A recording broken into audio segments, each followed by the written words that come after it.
सिद्धाणं नमो आयरीयाणं नमो वज्रायाणं नमो लोय सवसाहुणम।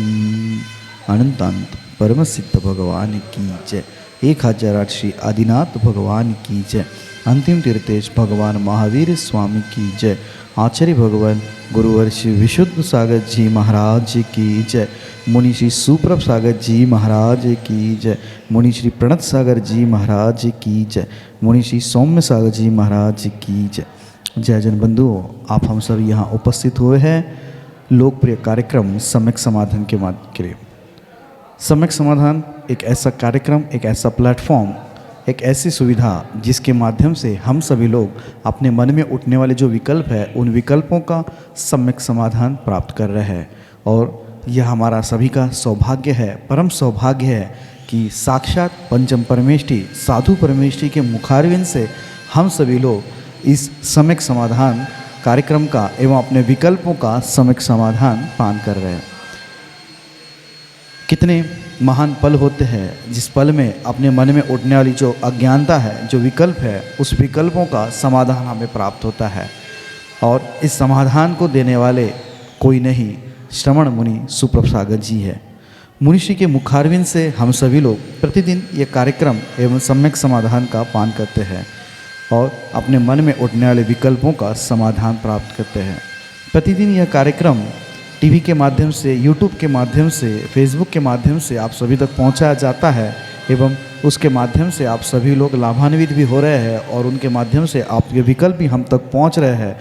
उस विकल्पों का समाधान मुनिषि के द्वारा प्रतिदिन किया जा रहा है और ऐसा समाधान आप और भी प्राप्त कर सकते हैं। अपने मन में उठने विकल्प हम हमें व्हाट्सएप के माध्यम से नीचे पट्टी पे स्क्रॉल पे जो नंबर चलते हैं उसके माध्यम से ये व्हाट्सएप के द्वारा आप अपना विकल्प हम तक पहुंचा सकते हैं। उस विकल्पों को एकत्रित करके मुनिषि के द्वारा उस सम्यक समाधान आपको प्रदान किया जाएगा। शुरुआत करते हैं आज की उस मंगल बेला को मुनिषि के चरणों में कोटिशा नमोस्तु करते हुए मुनिषि प्रणत सागर जी महाराज से यह निवेदन करते हैं कि हे स्वामी, आज के कार्यक्रम को गति प्रदान करते हुए संचालित करें। नमोस्तु नमोस्तु नमोस्तु। ओम नमः सिद्धेभ्यो। कीर्त्या महत्या भुवि वर्धमानं तं वर्धमानं स्तुतिगोचरत्वं निनीशमास्मो वैमध्यवीरम् विशीर्णदोषाशयपाशबन्धु विशीर्णदोषाशयपाशबन्धु। पंच परमेष्ठी भगवान की परम पूज्य आचार्य भगवंत गुरुवर विशुद्ध सागर जी महाराज की, परम पूज्य मुनि श्री सुप्रभ सागर जी महाराज की।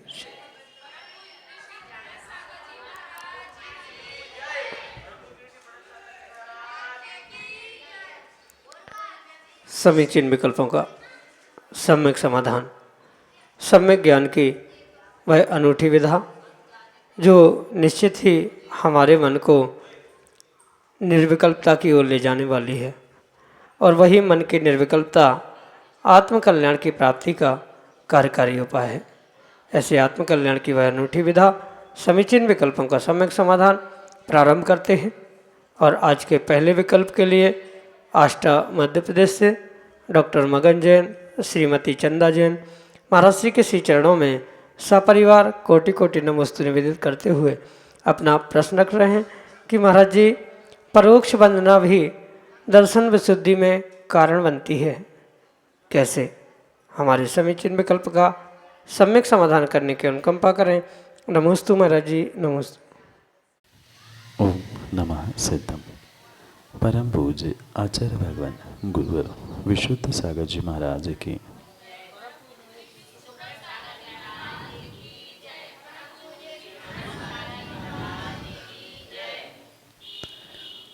तीर्थंकर भगवान, गुरु भगवान या पंच परमेष्ठी का प्रत्यक्ष दर्शन, प्रत्यक्ष वंदना करना ये तो साक्षात सम्यक दर्शन का, दर्शन विशुद्धि आदि का निमित्त अवश्य ही बनता है।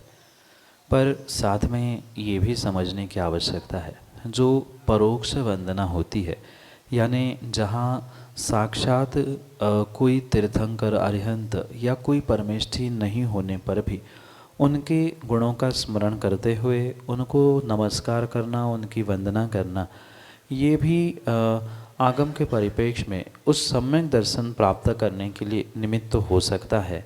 इसे आगम प्रमाण से समझना हो। जैसे वर्तमान हो, चाहे भूत हो, चाहे भविष्य हो, सिद्ध भगवान तो कभी भी किसी भी प्रकार से किसी को दिखते ही नहीं हैं। उनकी जब भी वंदना होगी, जब भी उनकी पूजा, भक्ति, स्मरण आदि जो भी कार्य होगा वह पूर्ण रूप से परोक्ष रूप से ही होगा।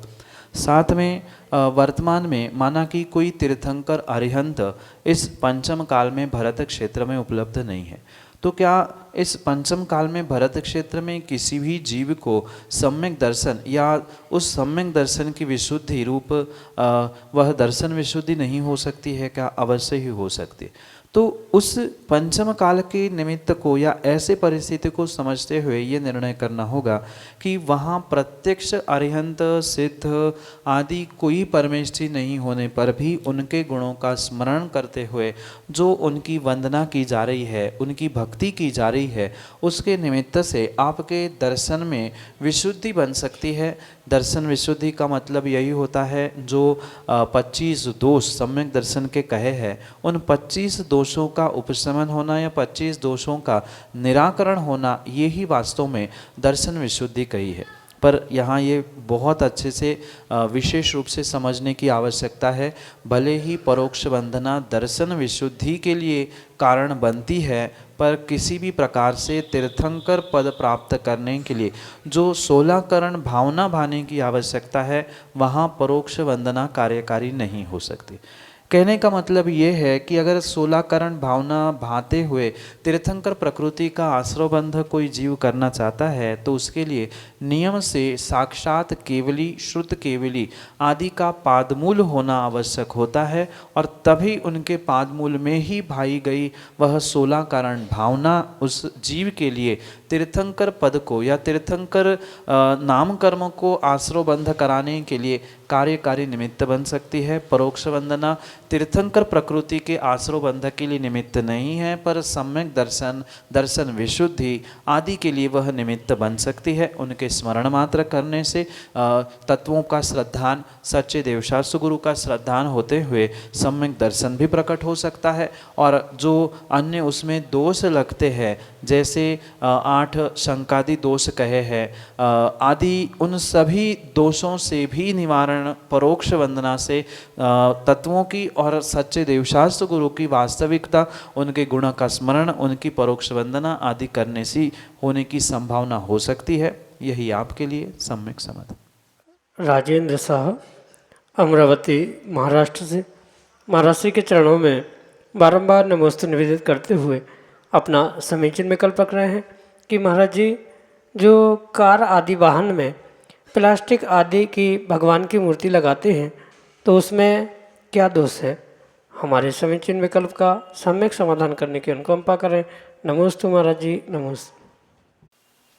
भगवान की प्रतिमा चाहे घर में या कहीं अन्यत्र भी विराजमान करे, वह पूर्ण रूप से आगम के प्रमाणों से ही उसे स्थापित करने की आवश्यकता है।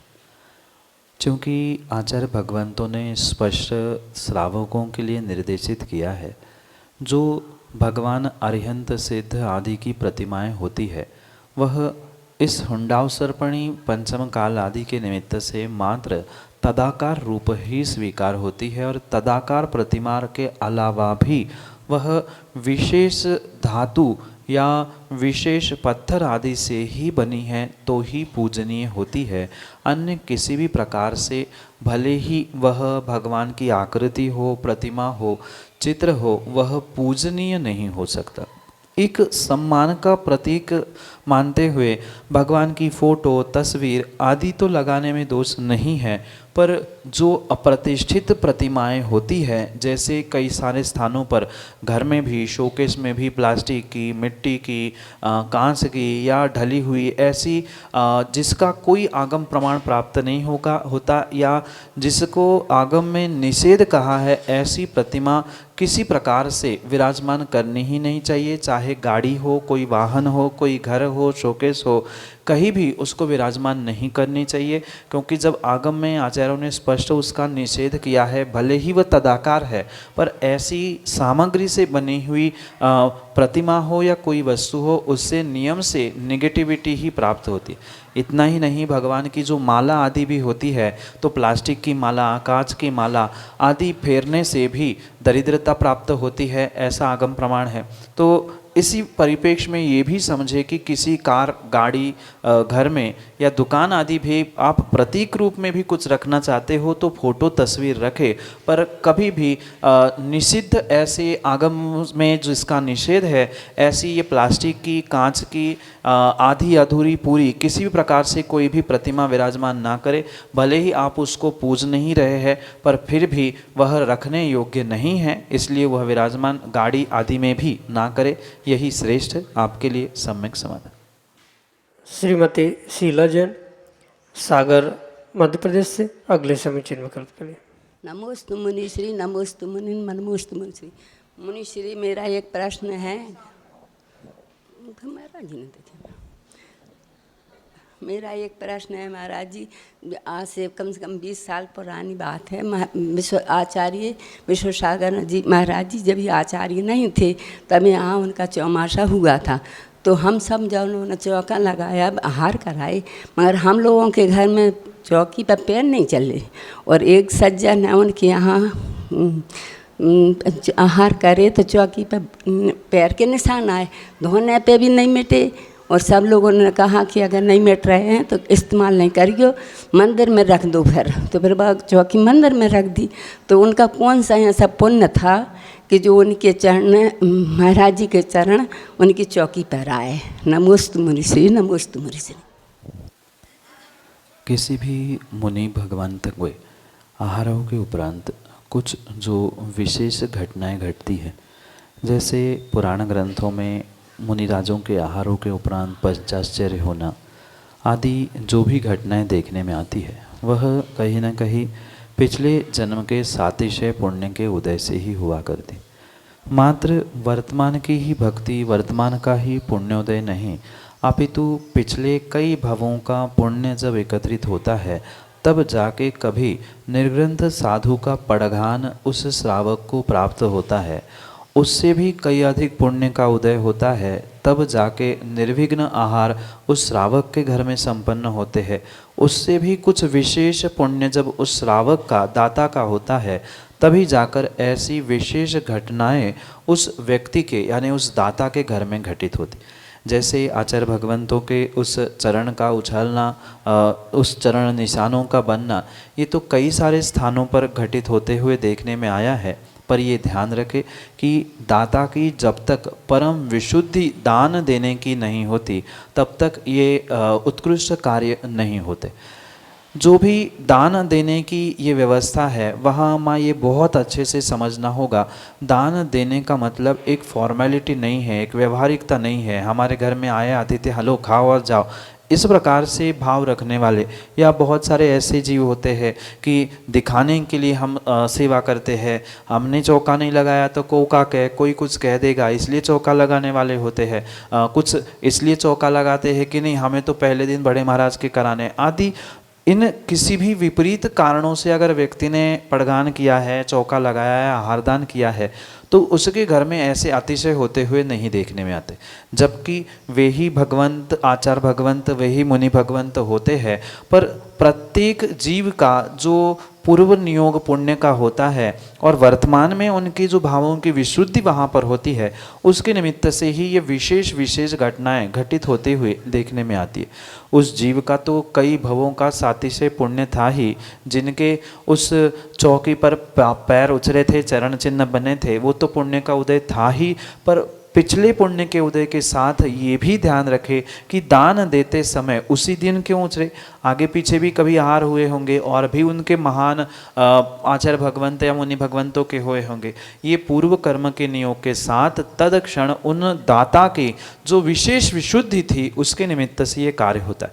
और मात्र दाता की ही नहीं, आचार्य भगवंत तो इतना कहते हैं कि दाता और जो ग्रहण करने वाला पात्र है उन दोनों की जितनी विशेष विशुद्धि बनती है उतने ही विशेष कार्य होते हैं। क्योंकि दाता भले ही वही था, पात्र भी वही था, पात्र यानी मुनिराज जो वही थे, पर दोनों की ऐसी ट्यूनिंग, ऐसी विशुद्धि उस समय पे बने जिसके निमित्त से ये अतिशय घटित होते हुए देखने में आते हैं।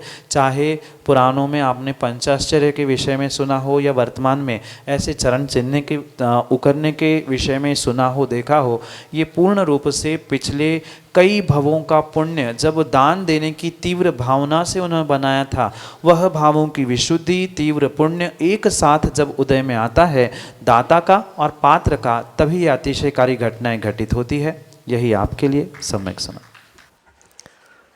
सारांश जैन, सागर, मध्य प्रदेश से।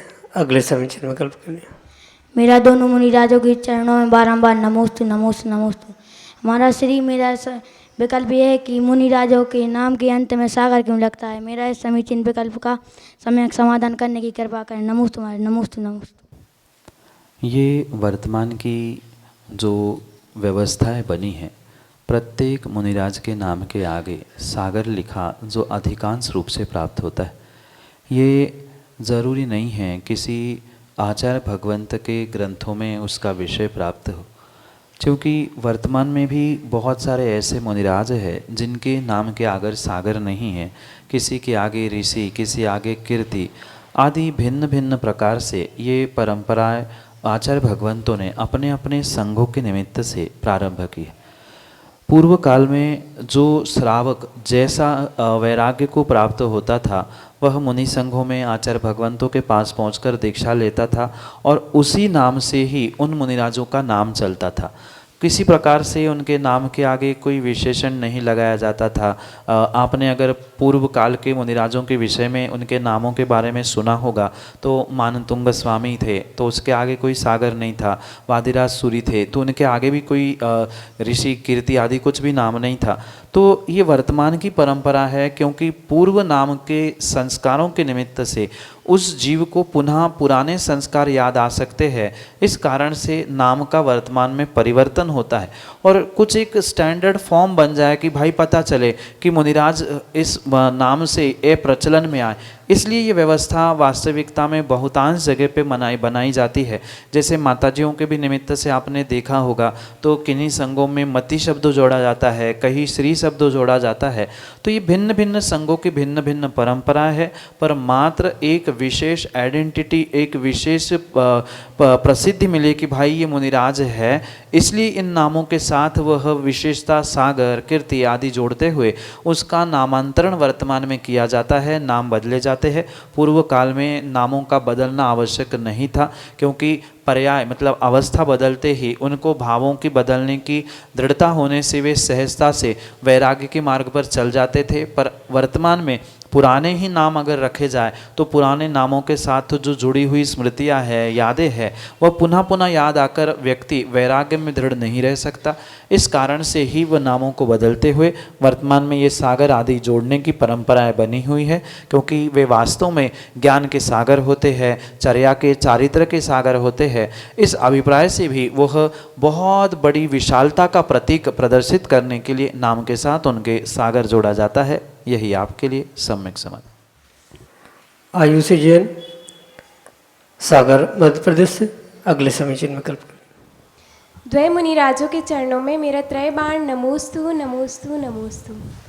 महाराज श्री, अभी कुछ दिनों पहले आपने बताया था कि हर जीव अपनी आयु पूर्ण करके ही मरण को प्राप्त होता है और इसमें डॉक्टर भी निमित्त बन सकता है, परंतु जिन जीवों की अकाल मृत्यु हो जाती है या कलगीघात मरण हो जाता है तो उस विषय में डॉक्टर क्यों कुछ नहीं कर पाता और वे अपनी आयु पूर्ण किए बिना ही मरण को प्राप्त हो जाते हैं, तो ऐसे कैसे? तो कृपया कर मेरी जिज्ञासा का समाधान कीजिए। नमोस्तु महर्षि, नमोस्तु।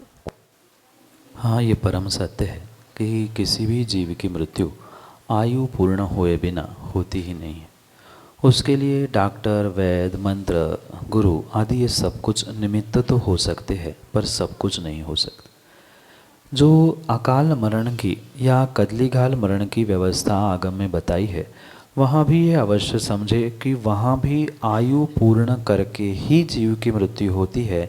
किसी भी प्रकार से आयु समाप्त हुए बिना जीव की मृत्यु नहीं होती। अंतर इतना है कि जो अकाल मरण को प्राप्त करता है वह जीव अपने बचे हुए अंतर मुहूर्त समय में बची हुई आयु को एक समय में, एक अंतर मुहूर्त में ही समाप्त करते हुए मृत्यु को प्राप्त करता है। शेष अवस्था में, मतलब जिनकी आयु शेष है, वहाँ डॉक्टर आदि जो निमित्त बन रहे हैं, उनका उपादान और आयु कर्म अभी बहुत होने के कारण से उनके जीवन में वह कदली घात या अकाल मरण का नियोग नहीं है, या जो अकाल मरण के निमित्त कहे गए हैं वो सामने उपस्थित नहीं हुए हैं आदि अनेक कारणों से वह उसकी मृत्यु टल सकती है। पर मृत्यु उसी की टलती है जिसका पुण्य का उदय कह दो या आयु अभी शेष है, उनकी ही वह मृत्यु टलती है। माना कि किसी का एक्सीडेंट हो गया और कोई बचा, किसी का एक्सीडेंट हो गया, किसी की मृत्यु हो गई, तो इन दोनों व्यवस्थाओं में ये विशेष बात समझे, जिसकी मृत्यु हो गई है उसका अकाल मरण हो भी सकता है और नहीं भी हो सकता। अगर अकाल मरण हो भी रहा है तो भी ये समझे कि जितनी आयु, माना कि 50 वर्ष की आयु उसकी थी और वो 25 वर्ष में एक्सीडेंट को प्राप्त होकर अकाल मरण को प्राप्त हो रहा है, तो बची हुई 25 वर्ष की जो आयु है वह एक साथ वह अंतर मुहूर्त में नष्ट करके मृत्यु को प्राप्त होता है। जैसे कोई मटके में एक एक छोटा सा छेद है तो वह एक एक बूंद टपकते टपकते वह मटका खाली होता है, और वही कोई बहुत बड़ा पत्थर फेंकता है तो 1 मिनट में पूरा मटका खाली हो जाता है। बिल्कुल ऐसे ही अकाल मरण में 1 मिनट में या अंतर मुहूर्त में आयु समाप्त हुई, उसकी आयु यहाँ पूर्ण हुई, वो दूसरी पर्याय में पहुँचा। और जिसकी अकाल मरण के अलावा मृत्यु हो रही है वह प्रतिदिन थोड़ा थोड़ा थोड़ा मरते हुए अपने समय पे मरता है। पर दोनों पूर्ण रूप से समय का आगे पीछे होना संभव है, पर आयु के निषेक, आयु के समय पूर्ण खिरकर समाप्त होकर ही मृत्यु होती है। यही आपके लिए सम्यक समझ। सुप्रण गुरु परिवार सागर मध्य प्रदेश से अगले समीचीन विकल्प के लिए सेजल जैन। दोई मुनि राजों के चरणों में मेरा त्रेबार नमोस्तु नमोस्तु नमोस्तु। मुनिश्री, मेरा समीचीन विकल्प ये है कि जब हम आहार के मतलब चौका में जाते हैं तो वहाँ आहार दान की सामग्री हम ज़मीन पर क्यों नहीं रख सकते, और सामग्री को ज़मीन पर रखने में हमें क्या दोष लगता है। मेरे इस समीचीन विकल्प का सम्यक समाधान देने की कृपा करें। नमोस्तु महाराष्ट्र। श्रावकों के लिए जो अतिथि संविभाग व्रत कहा है, जहाँ मुनिराजों को आहार दान आदि देने की व्यवस्था श्रावकों को समझाई है, वहाँ ये विशेष बात समझे कि जो उस व्रत के अतिचार कहे गए हैं, साथ में और भी जो आगम में बातें कही है उसका विचार करते हुए ही इसका निर्णय करना हो।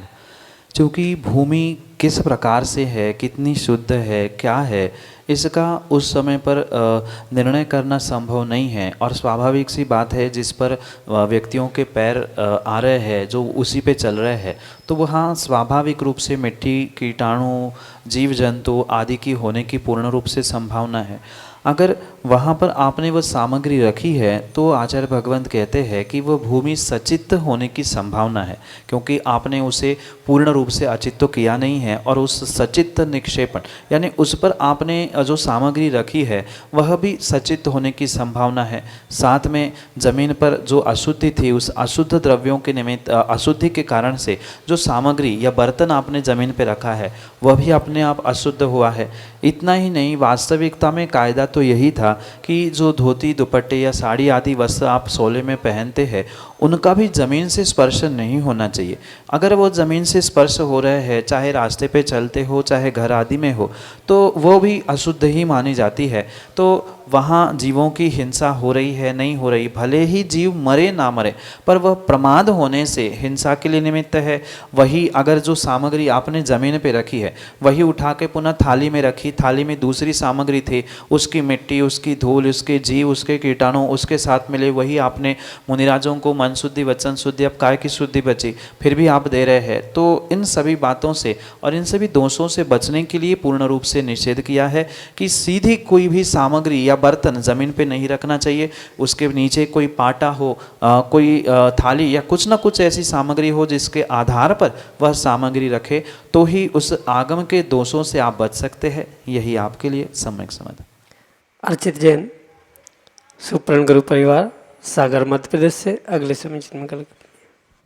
पूज मुनिषि के चरणों में त्रयवार नमोस्तु नमोस्तु नमोस्तु।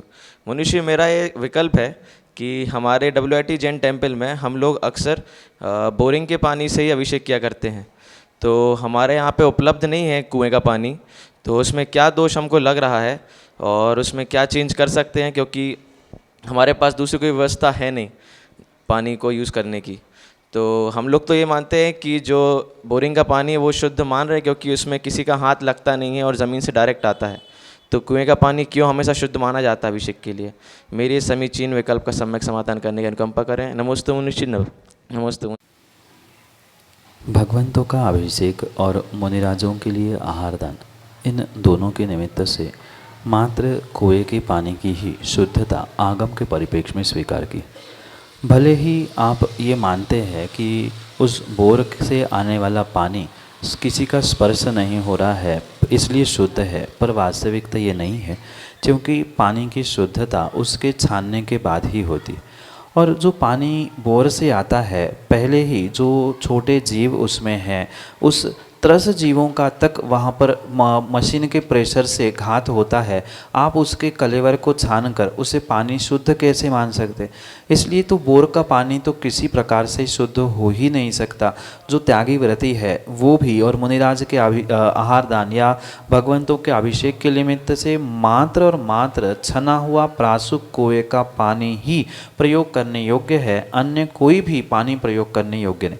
क्योंकि जिसका यथा योग्य विलछानी कराना संभव ही नहीं है, मतलब बोर का पानी, नल का पानी, बरसात का पानी, इनका किसी भी प्रकार से विलछानी करते हुए उसका प्रासुकीकरण संभव नहीं है। मात्र कुएं के ही पानी की विलछानी यथा योग्य जैसे आगम में कही है वैसी हो सकती है, और जब तक विलछानी नहीं है तब तक वह पानी छना नहीं माना जा सकता। इसलिए अन्य साधनों से प्राप्त पानी की विलछानी नहीं है, इसलिए वो छना नहीं है, छना नहीं है सो प्रासुक नहीं है, और प्रासुक नहीं है सो प्रयोग करने योग्य नहीं।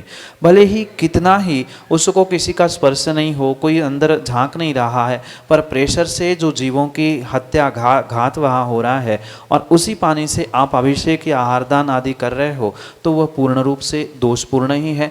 भले ही वह व्यवस्था आपके नज़दीक कहीं पास में नहीं है, पर ये अवश्य समझे, जैसे खाने पीने के लिए विशेष सामग्री के लिए आप कहीं अन्यत्र पहुँच के खाने पीने के लिए जाते हैं, आप तो युवा है, आप एक कैन, एक कसेड़ी पानी लाने के लिए भी आसपास पहुंचते हुए आप उस पानी को लाने का पुरुषार्थ कर सकते हैं। इतनी शक्ति और इतनी विवेक आपके भीतर होना चाहिए।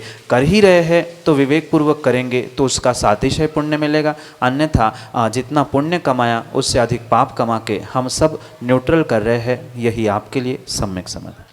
जय जन बंधुओं, हम सभी लाभ ले रहे थे लोकप्रिय कार्यक्रम सम्यक समाधान का। प्रतिदिन यह कार्यक्रम 5:13 पे यूट्यूब चैनल सुप्रभ वाच के माध्यम से प्रसारित होता है। मुनिषि सुप्रभ सागर जी का नाम सुप्रभ, वाणी का पर्यायवाची नाम उवाच, सुप्रभ उवाच, यस यूट्यूब चैनल के माध्यम से मुनिषि के प्रवचन एवं ये सम्यक समाधान प्रतिदिन प्रसारित होता है। आप सभी लोग चैनल को सब्सक्राइब करें एवं बेल आइकन को जरूर दबाएं, ताकि नोटिफिकेशन के द्वारा आप सब चीज़ों को अप टू डेट रह सकते हो। प्रतिदिन मुनिषि के प्रवचन शाम को 7:40 पे जिनवार टीवी के माध्यम से प्रसारित होते हैं। आप सभी लोग घर बैठे मुनिषि के प्रवचन के लाभ जिनवार टीवी के माध्यम से ले सकते हैं। सम्यक समाधान यह कार्यक्रम प्रतिदिन ठीक 4 बजे अपने आदिना टीवी चैनल के माध्यम से प्रसारित होता है। एक नया टीवी चैनल आदिना टीवी चैनल, जिसके माध्यम से यह सम्यक समाधान का प्रसारण ठीक 4 बजे होता है। आप सभी लोग घर बैठे टीवी के माध्यम से भी इस कार्यक्रम का लाभ लेते हुए अपने मन में उठने वाले विकल्पों का सम्यक समाधान प्राप्त कर सकते हैं। 8707548811 यह हमारा व्हाट्सएप का नंबर है। आप इस व्हाट्सएप के नंबर पे अपने विकल्प भेज सकते हैं एवं इस विकल्पों को एकत्रित करके मुनिषी तक पहुंचाया जाएगा और मुनिषी के मुखारविंद से हम सभी लोग उसका सम्यक समाधान प्राप्त करेंगे।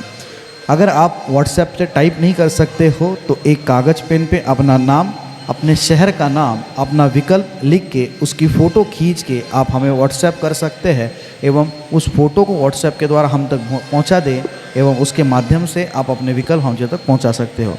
samyak.samadhan@gmail.com ये हमारी ईमेल की आईडी है। अगर आप ईमेल के माध्यम से आप अपने विकल्प भेजना चाहते हो, अपने ईमेल के माध्यम से अगर आप ज़्यादा उसको अपने विकल्पों को हम तक पहुंचाना चाहते हो तो हम अपने विकल्पों को आप जीमेल के माध्यम से samyak.samadhan@gmail.com इसके माध्यम से आप आपके विकल्प हमारे तक पहुंचा सकते हो।